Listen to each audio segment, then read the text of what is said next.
Une pasteur intrépide vainque la malédiction familiale lors d'une lutte spirituelle, et après la prière du Père Pio, les familles se réconcilient.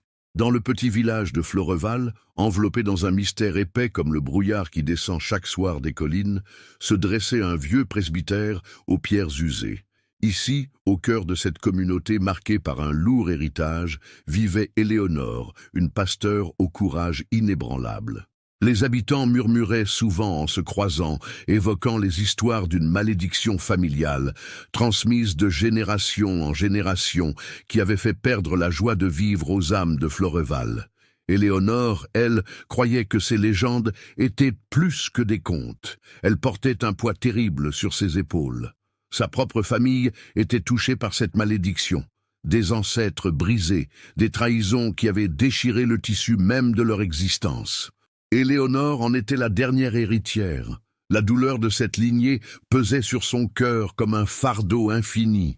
Chaque soir, elle scrutait le paysage depuis sa fenêtre, espérant apercevoir un éclat de lumière qui pourrait la délivrer de ce passé, plongeant dans l'obscurité.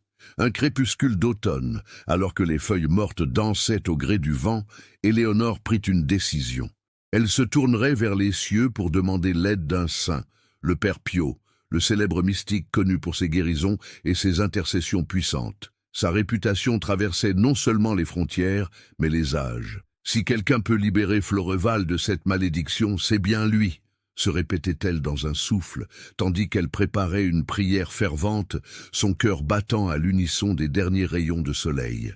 Cette nuit-là, le vent hurlait comme un chant de désespoir. Éléonore, les mains jointes, s'agenouilla sur le sol froid de son petit bureau, éclairé seulement par la flamme vacillante d'une bougie. Elle ferma les yeux, rassemblant le courage nécessaire pour appeler un saint. « Père Pio, entends ma prière, viens à mon secours et délivre mon village de ce fléau. » Alors qu'elle prononçait ces mots, un silence pesant enveloppa la pièce. La bougie scintilla intensément avant de s'éteindre brusquement. Le noir fut soudainement illuminé par une lumière éclatante. Éléonore ouvrit les yeux, stupéfaite. Devant elle se tenait une figure rayonnante, un homme au visage serein, vêtu de robe traditionnelle. « N'aie pas peur, Éléonore, » lui dit-il d'une voix douce qui résonnait avec autorité et amour. « Je suis le Père Pio, et ta foi a réveillé en moi un désir ardent d'intercéder pour toi. » Elle sentit un frisson parcourir son échine, tandis qu'il continuait à parler, révélant des vérités cachées. La malédiction qui pèse sur toi et sur ton village n'est rien d'autre qu'un reflet d'un amour non partagé. Les rancœurs anciennes, les non-dits, doivent être confrontés. Ton devoir est d'unir ces âmes déchirées pour que la lumière de l'amour puisse briller à nouveau. Hisser un village en souffrance, c'était un défi immense. Éléonore avait toujours rêvé d'apaiser les tensions, mais elle savait que la tâche serait ironiquement perçue comme encore une autre manigance de la lignée maudite. Elle devait affronter non seulement les démons du passé, mais aussi ses propres doutes. Était-elle assez forte pour guider les autres sur ce chemin tortueux vers la réconciliation? « Je ne peux pas le faire seule, » murmura-t-elle, la voix tremblante. Le Père Pio lui sourit avec compassion. « Tu n'es jamais seule, mais tu dois y croire. La force de la foi peut déplacer des montagnes, rassemble les familles, fait-les prier ensemble. C'est là que réside la clé. » Le lendemain, Éléonore se leva avec une détermination renouvelée. Elle se mit à arpenter les rues de Floreval, ses pensées fourmillant. Les visages des villageois se sont succédés dans son esprit. Des familles qui jadis se souriaient, maintenant devenues des ennemis, rivales à cause de vieilles blessures.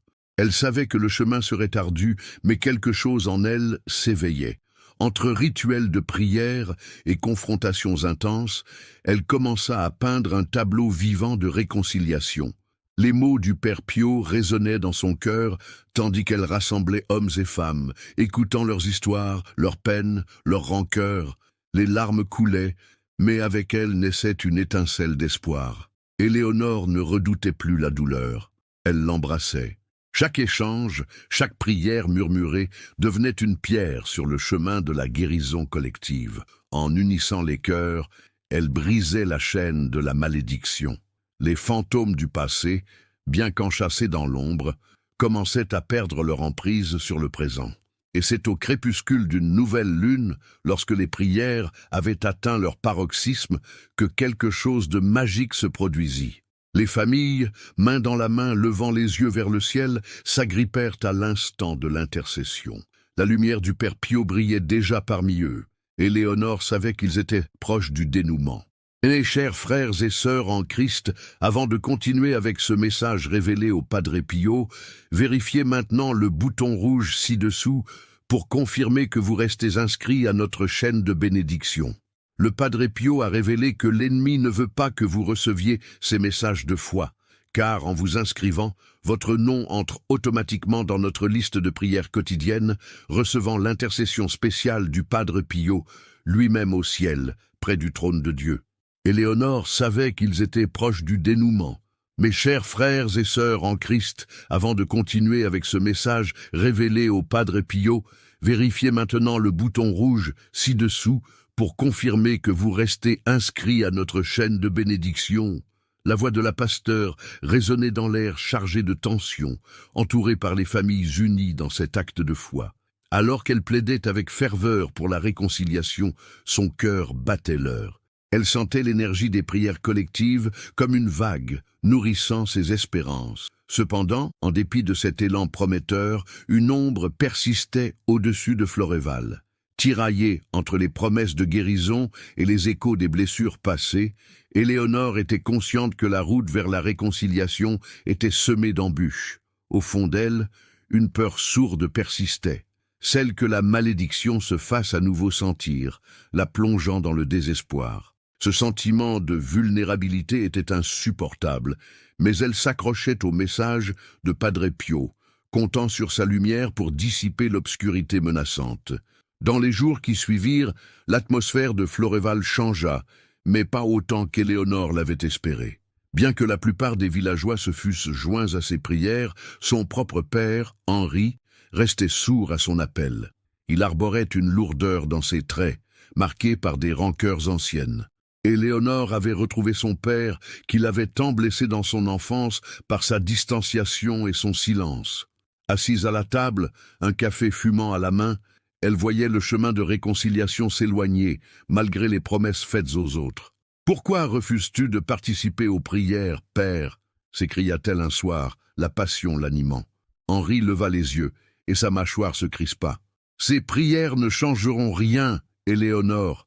La malédiction se moque de nos larmes et de nos maux.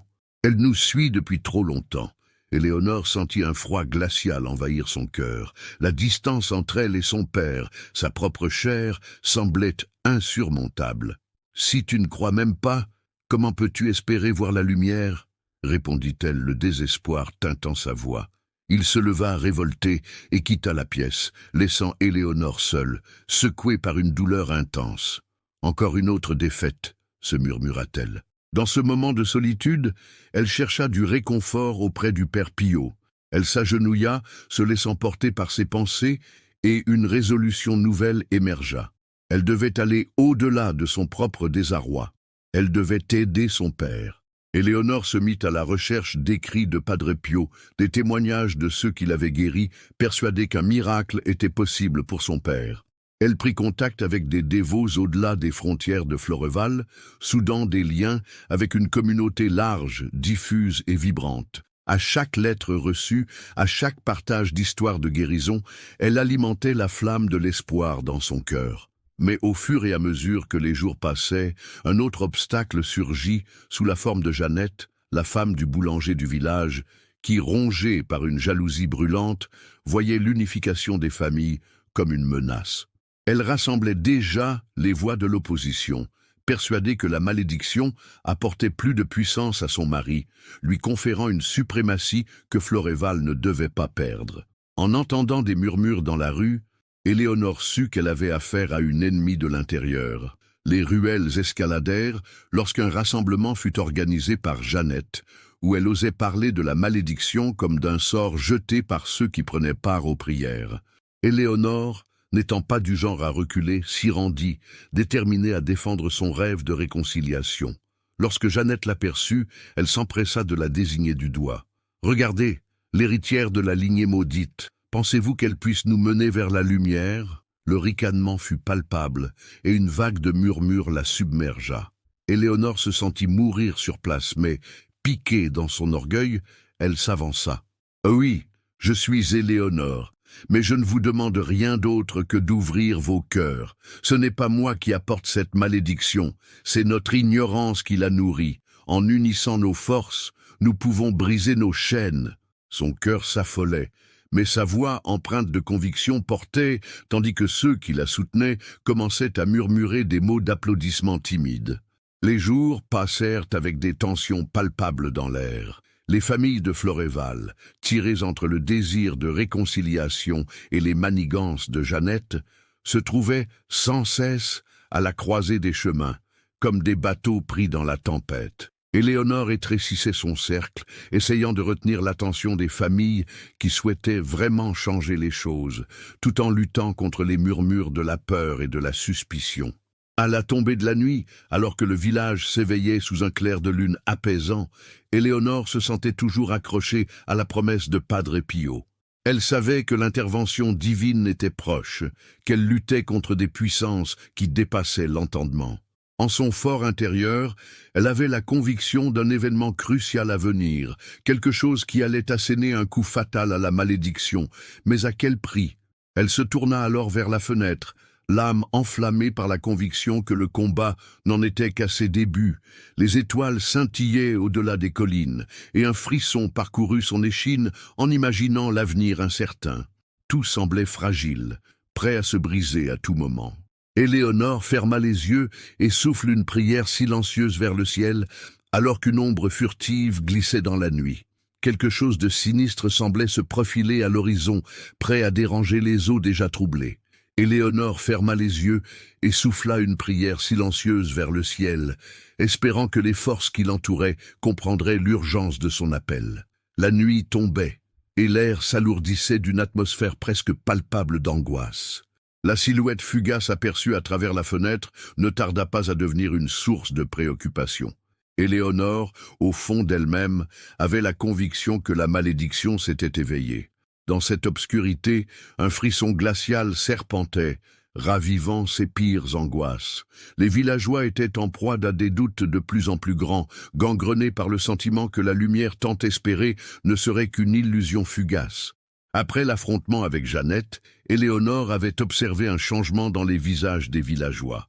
La flamme de l'espoir, un temps ravie par ses paroles passionnées, vacillait sous le poids de la méfiance. Chaque jour qui passait plongeait Floréval dans une torpeur à laquelle elle ne s'était pas préparée.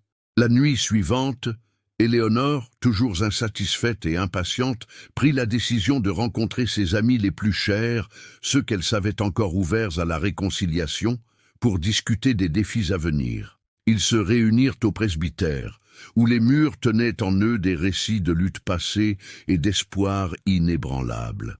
Aéliana, mère de famille aux mains marquées par le travail, était la première à exprimer ses craintes. « Éléonore, je veux croire en cette lumière, mais la peur me ronge. Je crains que notre histoire ne se répète, que nous ne soyons que de simples marionnettes dans le jeu de la malédiction. C'est ce qu'elle veut, Aéliana, nous voir nous diviser, s'accorder avec notre désespoir, » répondit Éléonore, sa voix teintée d'une détermination nouvelle. « Nous devons nous battre ensemble, pas juste à coups de prière, mais aussi en confrontant ceux qui sèment la discorde. » Les mains se joignirent dans un geste de solidarité, même si le mot « combat » résonnait avec une lourdeur qui intimidait. Éliana traça des cercles nerveux sur la table, son esprit hésitant entre l'espoir et le désespoir. Que faire alors? Comment aborder Jeannette et ses partisans, qui sont déjà si convaincus de leur certitude? Éléonore se redressa, le courroux dans le cœur. Si nous sommes unis, nous avons ce pouvoir. Nous devons organiser une rencontre. Une occasion pour chaque famille de partager ses histoires de souffrance et de rancœur. Nous devons montrer à Jeannette et aux autres que nous ne sommes pas des victimes impuissantes. Ils doivent voir que nous sommes prêts à affronter cette malédiction ensemble. La nuit progressait et un silence méditatif s'installa sur les visages de ses compagnons. L'idée de confronter leurs adversaires, d'affronter leurs peurs, semblait à la fois terrifiante et exaltante. Éléonore soupira, prenant conscience du travail titanesque qui les attendait. Plus encore, elle savait que les blessures anciennes ne cicatriseraient pas rapidement. Un obstacle en appelait un autre, semblant surgir des ténèbres. Quelques jours plus tard, alors qu'Éléonore s'efforçait de rassembler les familles, un événement inattendu éclipsa leurs espoirs naissants. Une rumeur circulait. Un village voisin, plus prospère, avait ensuite décidé de s'installer à Floreval, ce qui occasionnait de vives inquiétudes chez les villageois. « Ils débarquent avec leurs richesses, leurs habits flambants », annonça Alphonse, le cordonnier en grimaçant. « C'est eux qui vont nous piétiner, nous reléguer au rang de souvenirs poussiéreux. Qui voudrait de notre village maudit ?» L'inquiétude empoigna les cœurs. Chaque jour, le groupe d'Éléonore était confronté à de nouvelles incertitudes. Si le sort de la malédiction pesait déjà lourdement sur leurs âmes, voilà qu'ils devaient aussi gérer la perspective d'une invasion qui menaçait de diviser davantage Floreval. Éléonore tentait de rester forte, mais l'angoisse menaçait de la submerger. Elle comprit que l'unification des villageois devenait plus cruciale que jamais. Le jour de la rencontre avec ces familles nouvellement arrivées, Éléonore avait le cœur battant. Elle se tenait devant l'assemblée, déterminée à leur démontrer que la lumière pouvait surgir même des ténèbres les plus profondes. L'atmosphère était tendue, et le murmure des villageois amplifiait les doutes. En revanche, tandis qu'Éléonore prenait la parole, quelque chose dans sa voix captiva les nouveaux venus. « Chers amis de ce village, je vous demande une chose. Gardez votre esprit ouvert. Nous avons été opprimés par des histoires de malédiction, mais rien n'est gravé dans la pierre. Chaque histoire qui nous lie doit être entendue. Ensemble, nous pouvons construire un Floreval où chaque famille a sa place. » lança-t-elle, son regard passant de visage en visage, puis se fixant sur Jeannette qui écoutait, la sourcil froncé. Le silence qui suivit fut lourd. Les murmures incertains résonnaient alors qu'Aeliana s'avançait pour prendre la parole. « Nous voulons également entendre vos récits. Nous ne sommes pas ici pour nous diviser, mais pour apprendre à nous connaître, » proposa-t-elle, une main tendue. Éléonore vit alors une lueur dans les yeux des villageois. Peut-être que ce moment était ce qu'ils attendaient, le début d'un dialogue fraternel, la possibilité de panser les blessures et d'écrire un nouveau chapitre. Mais au même instant, le visage de Jeannette se ferma et un sentiment amer de conflit la traversa. « Vous pensez réellement que nous sommes ici pour faire la charité aux héritiers d'une malédiction ?» cracha-t-elle, provocatrice. La tension dans la pièce monta d'un cran, semblant cristalliser les ressentiments. Éléonore se sentit à nouveau prise au piège. Pourtant, alors que les confrontations devenaient de plus en plus ardentes, Éléonore se refusa à céder. Ses pensées s'envolèrent vers Padre Pio et l'espoir qu'il représentait. Elle rassembla en elle toute sa force. « Je vous demande de faire un pas en avant sur ce chemin de la réconciliation. Nous n'avons pas à être ennemis, ce n'est pas une question de malédiction, mais d'amour et de compréhension. » Les visages autour d'elle se détendirent peu à peu, mais la condescendance de Jeannette persistait, perçant le faux vernis de l'harmonie. L'incertitude créait une tension palpable. Alors qu'Éléonore réfléchissait à ses prochaines paroles, elle se retourna vers la fenêtre. La lueur de la lune filtrait à travers les volets, illuminant la pièce d'une lumière argentée. Dans cette lumière, elle perçut une ombre mouvante, une silhouette furtive qui se dissipait. Quelqu'un écoutait à l'extérieur. Aimé ou ennemi, elle l'ignorait. Un frisson parcourut son échine, et tout à coup, la peur mêlée d'excitation fut comme un appel. Que chercherait encore la présence menaçante dans l'ombre? Éléonore se retrouva alors tiraillée par un dilemme.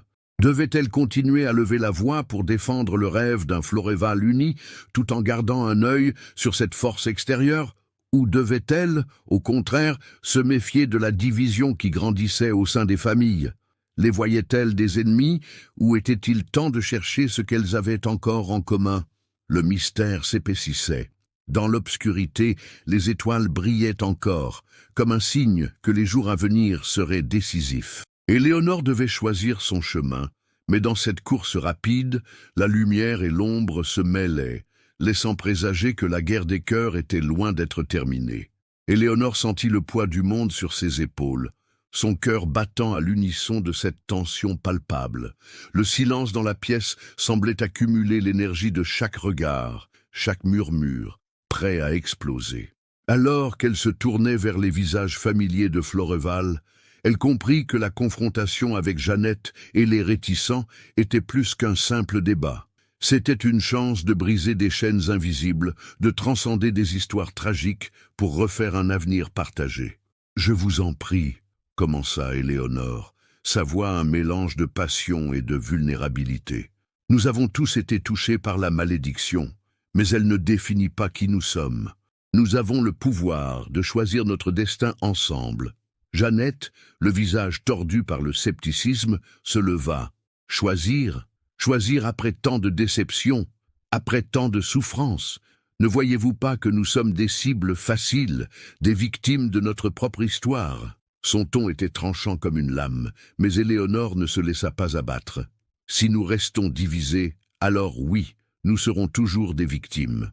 Mais nous avons une chance aujourd'hui, un moment pour choisir la lumière au lieu des ombres. Nous ne pouvons pas changer le passé, mais nous pouvons changer notre réaction face à lui. Nous pouvons bâtir quelque chose de beau à partir de nos cicatrices. » Les murmures s'intensifièrent, une onde de compréhension commençant à passer entre les villageois. Éléonore plissa les yeux, remarquant la flamme d'espoir naître chez certains, tandis que d'autres restaient prisonniers dans la peur. Elle savait qu'un élan collectif devait émerger pour que la magie de la réconciliation prenne forme. « Écoutez, » poursuivit-elle, s'adressant à tous. « Jeanne, Aéliana, Henri, chacun de vous a été blessé, mais chaque blessure porte des histoires de force. Pourquoi ne pas les partager ici, maintenant? Laissez-nous entrer dans vos cœurs, parler des douleurs pour qu'elles deviennent des lumières d'unité. » Les visages hésitèrent, mais quelque chose s'éveilla. Eliana, d'une voix tremblante, s'avança. « Je vais parler. » Tout le monde se tut, et son regard se fixa sur la lumière qui filtrait à travers les volets. « J'ai tant souffert à cause des rancœurs qui pèsent sur nous. Je veux que mes enfants grandissent sans ce poids. » Alors qu'elle racontait son histoire, quelques larmes brillèrent dans ses yeux, tout comme dans ceux des villageois qui l'écoutaient. Éléonore se sentit chanceuse de voir d'autres se lever. Henri, son père, se leva enfin, et elle sentit son cœur s'emballer. « J'ai été sourd, dit-il, la voix rauque. Je n'ai pas voulu voir mes propres blessures. Mais j'ai compris, Éléonore, je veux lutter avec vous. » Les mots de son père résonnèrent comme une cloche de rédemption, et d'autres commencent à partager. Les histoires s'entrelacèrent, tissant une toile de souffrance, de lutte, et au fond, d'un désir de renaissance. Leurs voix, d'abord hésitantes, se firent plus fortes, plus sûres, jusqu'à former un cœur plein d'émotions.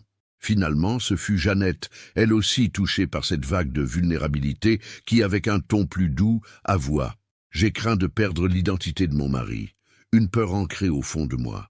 Mais je comprends maintenant que cette malédiction m'a fait perdre de vue l'humanité alentour. » Éléonore sentit son cœur se gonfler d'une énergie nouvelle, et cette dynamique collective, cette union inattendue, l'entourait d'une belle luminosité.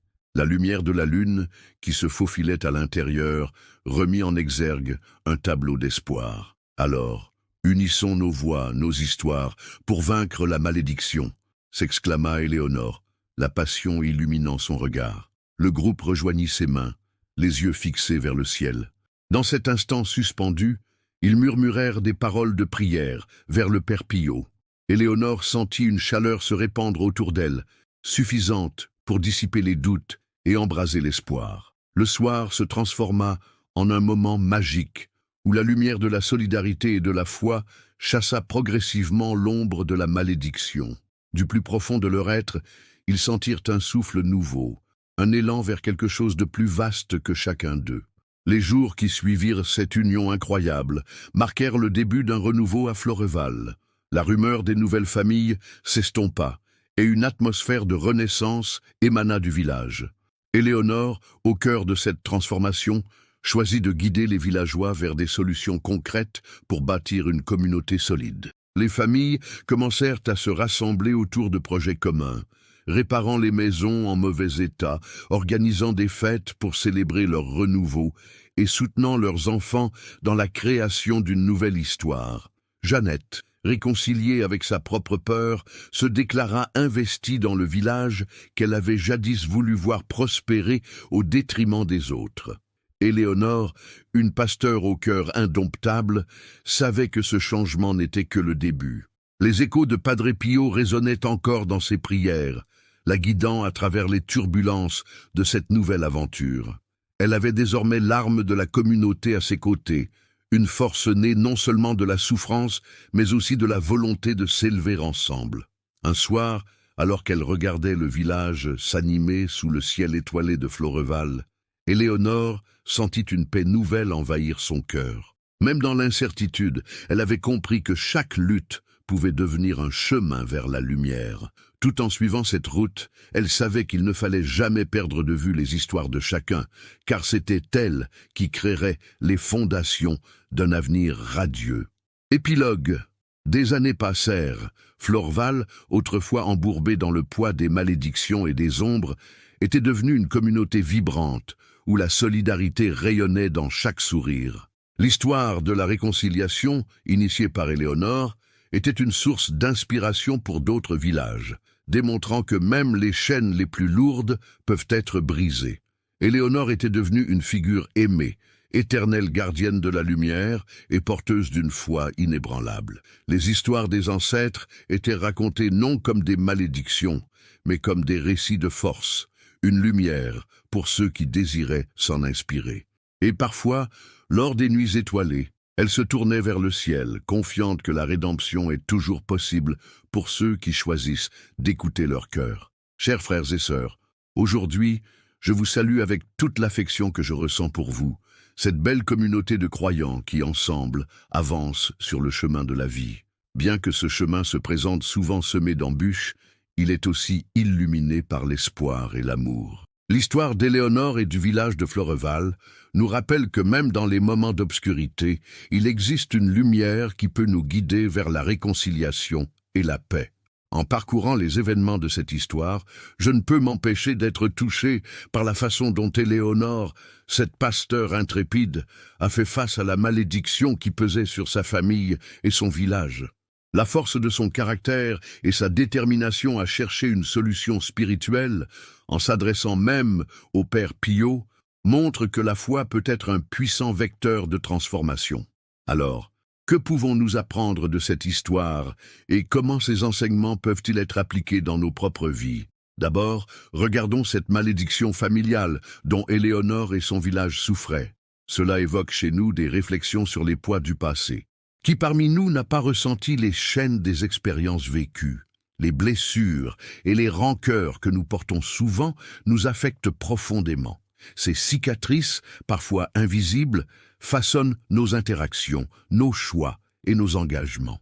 Que faire alors? Éléonore nous montre le chemin. Elle a choisi de ne pas se laisser abattre par le poids de ses ancêtres.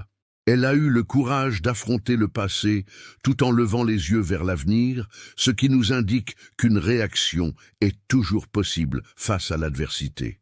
N'est-il pas vrai que souvent, nous craignons d'affronter nos démons? La peur nous paralyse. Mais imaginez si nous choisissons de voir ces démons comme des occasions de purification? Éléonore a vu au-delà de la malédiction. En rassemblant les familles pour prier, elle a initié une dynamique de guérison, prouvant que la lumière vient souvent de la communauté.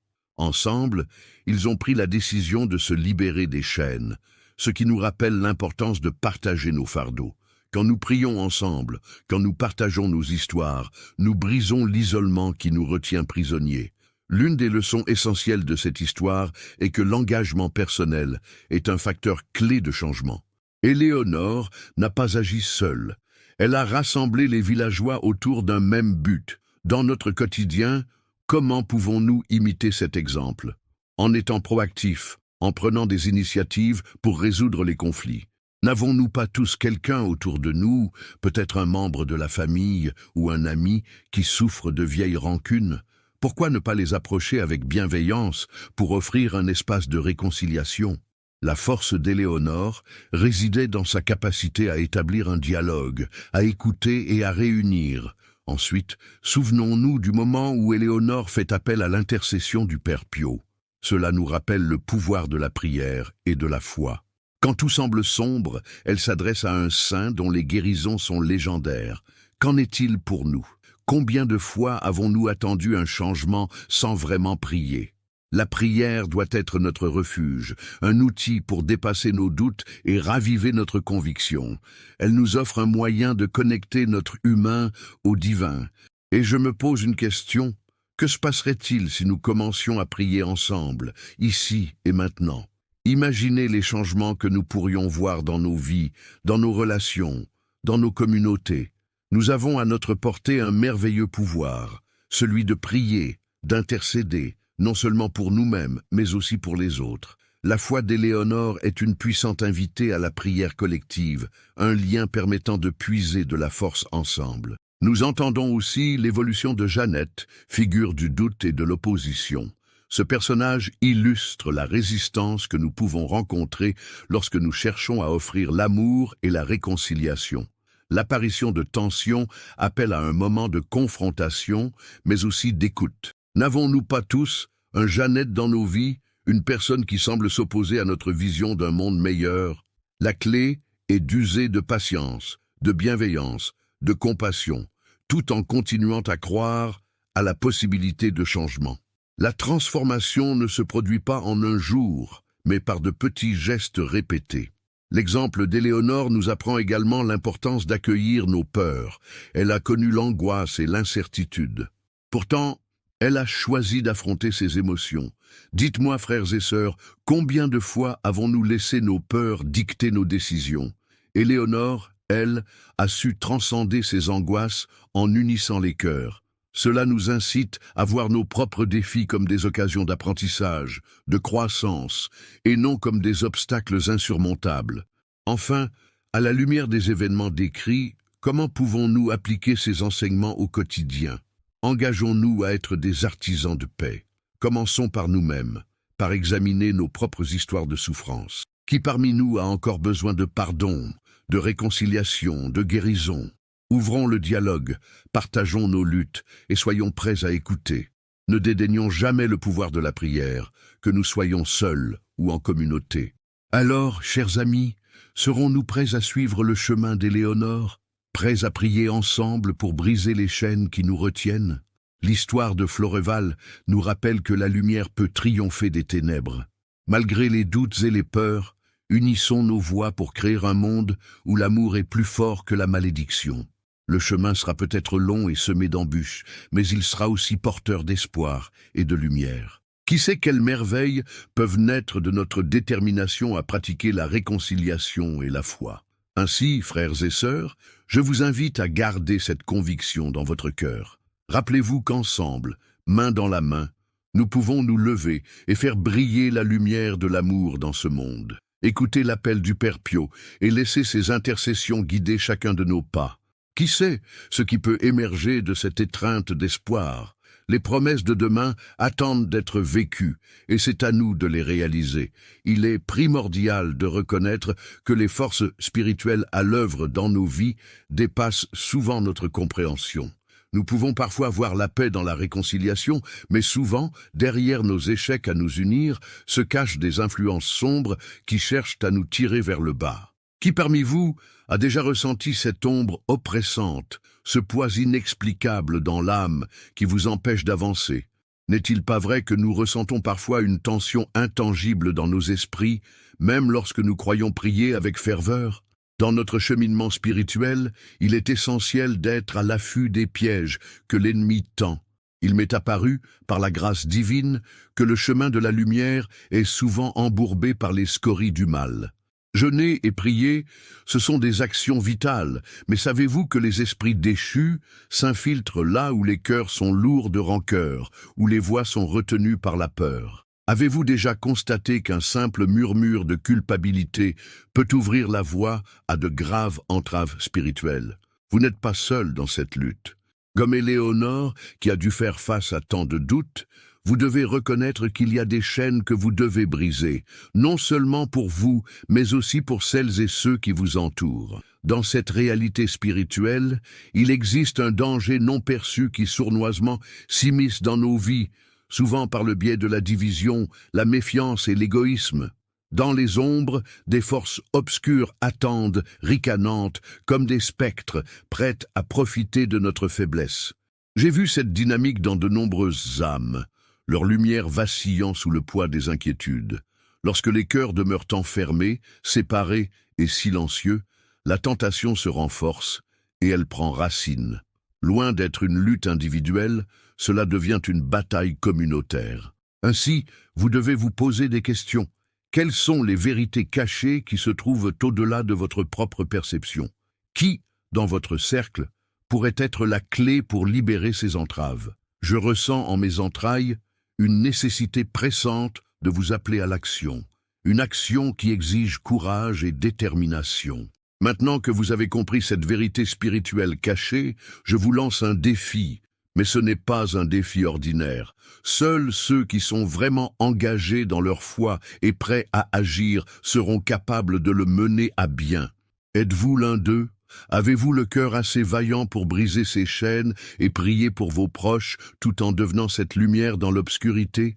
Je vous invite à prier le rosaire durant 7 jours consécutifs. Chaque jour, fixez un moment pour vous adresser à la Sainte Vierge, déposez vos souffrances et vos doutes devant elle. Recueillez-vous, élevez votre voix et confiez-lui vos morceaux brisés. Mais n'arrêtez pas là. Partagez également vos expériences dans les commentaires sous cette vidéo chaque jour, car un engagement public est nécessaire pour sceller cet acte de foi. En soutenant la communauté ici présente, avec vos récits de transformation, vous nourrirez cette lumière qui brille en chacun de nous. Qu'arrivera-t-il si vous portez ce défi? Ces répercussions seront profondes. Les bénédictions commenceront à déferler sur vous, et à travers vos efforts, non seulement vous incarnerez le changement, mais vous ouvrirez également des portes pour des miracles inattendus. Le rosaire n'est pas une simple récitation, c'est un outil puissant pour apporter des guérisons. Des âmes seront restaurées, des cœurs rendus légers et des liens redécouverts. À chaque prière, vous interrogez le ciel, et voilà que les grâces jailliront comme un torrent, dissipant les ombres du doute et de la peur. Je vous demande de vous engager complètement. Écrivez dans les commentaires « Je relève le défi, je choisis la réconciliation et la lumière ». En affirmant publiquement cet engagement, vous placez votre intention dans un espace sacré, un pacte entre vous et le divin, une déclaration d'amour envers votre prochain. Il est impératif de commencer immédiatement, sans attendre. Repousser ce défi est une tactique de l'ennemi, une invitation à l'apathie. Ne vous laissez pas séduire par l'illusion de demain. Commencez dès aujourd'hui à prier, à agir, et ressentez la force de la communauté qui se lève avec vous. Chaque seconde compte, et ce défi de 7 jours sera un tournant dans votre vie spirituelle. Invitez d'autres à se joindre à nous. Parlez de cette vidéo. Partagez l'appel à la prière. Un groupe de fidèles, unis dans la quête de réconciliation et d'amour, crée une force indomptable, une lumière qui ne peut être éteinte. Prenez cette responsabilité et regardez comment l'énergie collective peut transformer non seulement votre cœur, mais aussi celui de votre village. Mais alors, chers amis, cette question se dresse devant vous. Êtes-vous vraiment prêt à briser ces chaînes ou vous laisserez-vous enfermer dans les récits du passé? Le choix est entre vos mains. Osera-vous plonger dans ce défi spirituel ou hésiterez-vous, accablé par les spectres du doute? Il est temps de faire éclore votre lumière intérieure, d'affirmer votre foi avec audace. Que découvrirez-vous lorsque vous arracherez les voiles de l'obscurité? La réponse est à la portée de votre foi. Qui parmi vous osera se lever et répondre à cet appel? Je vous le dis, mes enfants, il est grand temps de réfléchir à la nature même de cette lutte spirituelle qui nous entoure. Chaque prière murmurée est comme une pierre lancée dans l'eau, provoquant des ondulations dont nous ne mesurons pas toujours l'impact. Avez-vous déjà considéré que chaque acte d'humilité, de foi ou même de doute nourrit une réalité invisible qui danse autour de nous tel un feu follet? Chaque pas que vous faites vers la lumière ne vient pas sans l'ombre de l'adversité qui vous guette, prête à frapper au moment où vous vous y attendez le moins. Ce que vous croyez être votre propre volonté peut être influencé par des forces que vous ne pouvez voir, mais qui sont bien réelles. Combien d'entre vous ressentent une sorte de poids, une fatigue insidieuse qui épuise vos esprits et affaiblit vos cœurs? Quand la dernière fois avez-vous scruté à l'intérieur de vous-même pour mettre le doigt sur ces ténèbres insidieuses qui cherchent à entraver votre progression? Il y a des chaînes qui nous attenuent, des chaînes que nous ignorons parfois. Chers amis, ces chaînes sont plus que des charges émotionnelles. Elles sont souvent le reflet de péchés non confessés, de rancœurs entretenues, de vices que l'on préfère ignorer. Imaginez un instant que vous êtes comme un fleuve. Ce fleuve coule avec force, mais il est obstrué par des débris, des branches, des rochers. Que se passe-t-il alors? Le courant devient erratique, se transforme en stagnation, et peu à peu, il se ternit. Ce même phénomène peut se reproduire dans vos vies spirituelles. Le flux de la grâce divinement accordée est freiné par ces souillures. Vos pensées sont parfois le terrain fertile pour les fausses croyances, et votre esprit, un champ de bataille où s'affrontent l'amour et l'angoisse. Écoutez attentivement, car je vais vous révéler une vérité que peu osent aborder. Ces ténèbres ne sont pas seulement l'œuvre de vos choix. Elles sont le produit d'une guerre invisible, une lutte entre la lumière et les forces du mal qui pullulent dans notre monde. Voyez-vous, mes enfants, il existe des esprits malins qui se glissent dans vos vies, qui exploitent les blessures non guéries, les amertumes vitrioliques pour vous séparer non seulement de votre prochain, mais surtout de Dieu. Ils guettent la moindre occasion pour s'insinuer dans vos pensées, attendant de vous voir vaciller pour tirer profit de votre faiblesse. Pensez-vous que ces esprits sont innocents, cherchant simplement à vous troubler? Non, ils sont des agents du chaos, cherchant à vous arracher à la paix que Dieu a pour vous. En tant que fils et filles de Dieu, il est de votre devoir de vous tenir vigilants. Comment reconnaître ces intrusions? Comment les repousser? Êtes-vous conscient que parfois cette légère hésitation, ce moment de doute, peut être le grain de sable dans le rouage de votre foi? Ne vous méprenez pas. Je nie aucune de vos luttes, elles sont réelles, mais ce que vous devez comprendre, c'est que des forces spirituelles bien plus grandes se cachent derrière elles, prêtes à assouvir leurs desseins sur vos âmes. Il est urgent de scruter votre âme. Regardez ce qui pourrait encore vous lier à ces ténèbres. Parfois, des liens familiaux, des ressentiments hérités, traversent les générations sans que vous en ayez conscience. Êtes-vous ceux qui briseront ces chaînes? Avez-vous le courage de vous dresser, de faire face à ces réalités, de reconnaître que la malédiction n'est qu'un reflet des luttes intérieures non combattues? Ne vous laissez pas abattre. Il est temps de revendiquer la victoire, non par la force brute, mais par l'amour, la lumière et la foi. Je vous invite maintenant à un moment de prière. Ne partez pas encore, mes chers enfants. Accordez-moi ces quelques secondes pour nous relier à notre Créateur. Fermez les yeux un instant. Respirez profondément et confiez vos luttes à Dieu. Visualisez chaque fardeau comme une pierre que vous déposez à ses pieds, permettant à votre cœur de s'alléger. Répétez après moi, comme je le faisais avec mes enfants à San Giovanni Rotondo. Seigneur, par les mérites des plaies du Christ et l'intercession de la Vierge des douleurs, je confie ma vie spirituelle entre vos mains. Que tout blocage soit brisé, que ma foi grandisse, et que je sois un instrument de votre volonté. Amen. Écoutez cette prière et ressentez la puissance de chaque mot.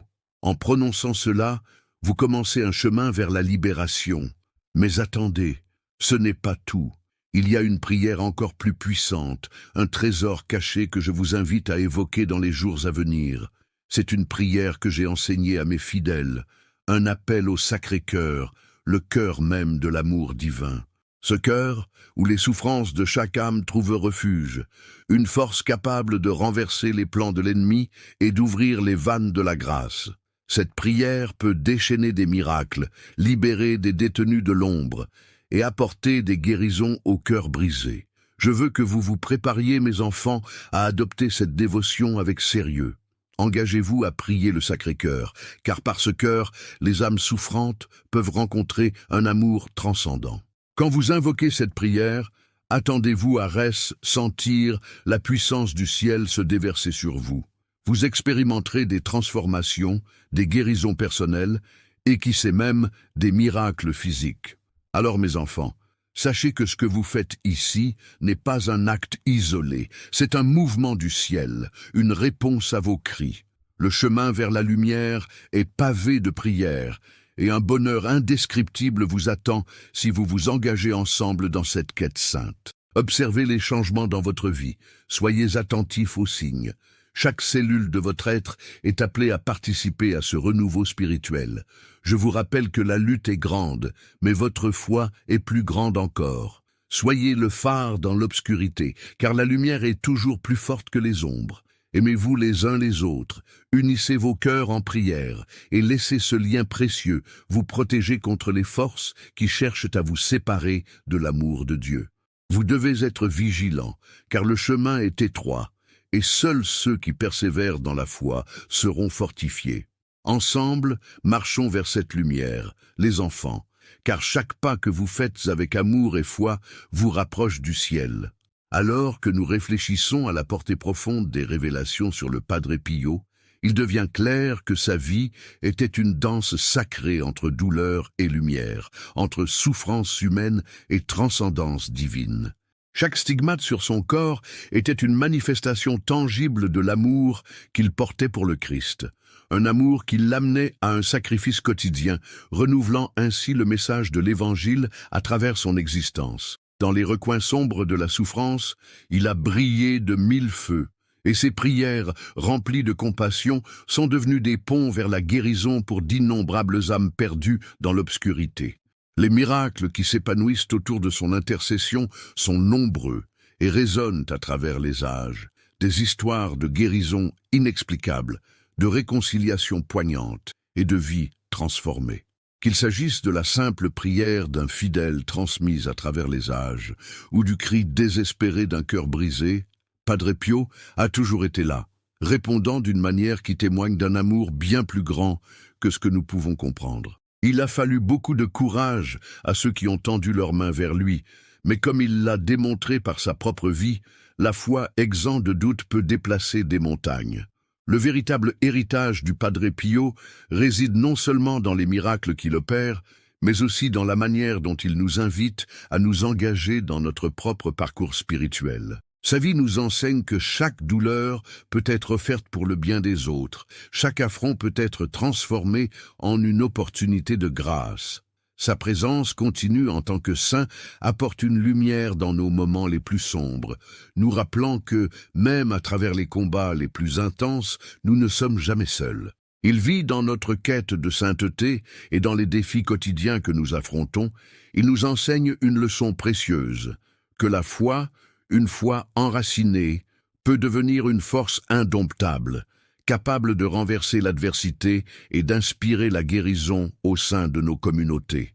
En considérant cela, je vous encourage à vous demander comment puis-je imiter cet engagement du Padre Pio dans ma propre vie. Suis-je prêt à offrir mes souffrances, mes luttes, pour le bien des autres, à rechercher avec ferveur l'amour et la paix qui transcendent les épreuves? Quelles chaînes sont peut-être encore accrochées à mon cœur, et suis-je prête à les libérer pour laisser entrer la lumière du Christ? C'est le moment crucial pour chercher l'intercession de ce puissant saint. Voici pourquoi je vous presse d'agir dès maintenant. S'inscrire immédiatement à notre chaîne vous permettra de recevoir plus de révélations spirituelles exclusives sur le Padre Pio qui peuvent transformer votre vie spirituelle. N'attendez pas une seconde de plus pour partager ces miracles extraordinaires avec au moins 5 personnes proches dont la foi pourrait être renforcée par les exemples inspirants de ce saint. Que vos expériences personnelles avec l'intercession du Padre Pio, que vous les partagiez dans les commentaires, renforcent cette belle communauté de dévots, unissant nos cœurs dans un élan de foi collective. Activez les notifications pour ne pas manquer les prochains témoignages et révélations sur le saint de Pietrelcina, car votre connexion spirituelle avec le Padre Pio dépend de cette action immédiate. Ne laissez pas passer cette opportunité de nourrir votre âme et celle des autres avec la richesse de son héritage spirituel. Ensemble, nous pouvons faire briller la lumière du Christ à travers nos vies, en faisant écho à cet appel divin à la réconciliation et à la paix.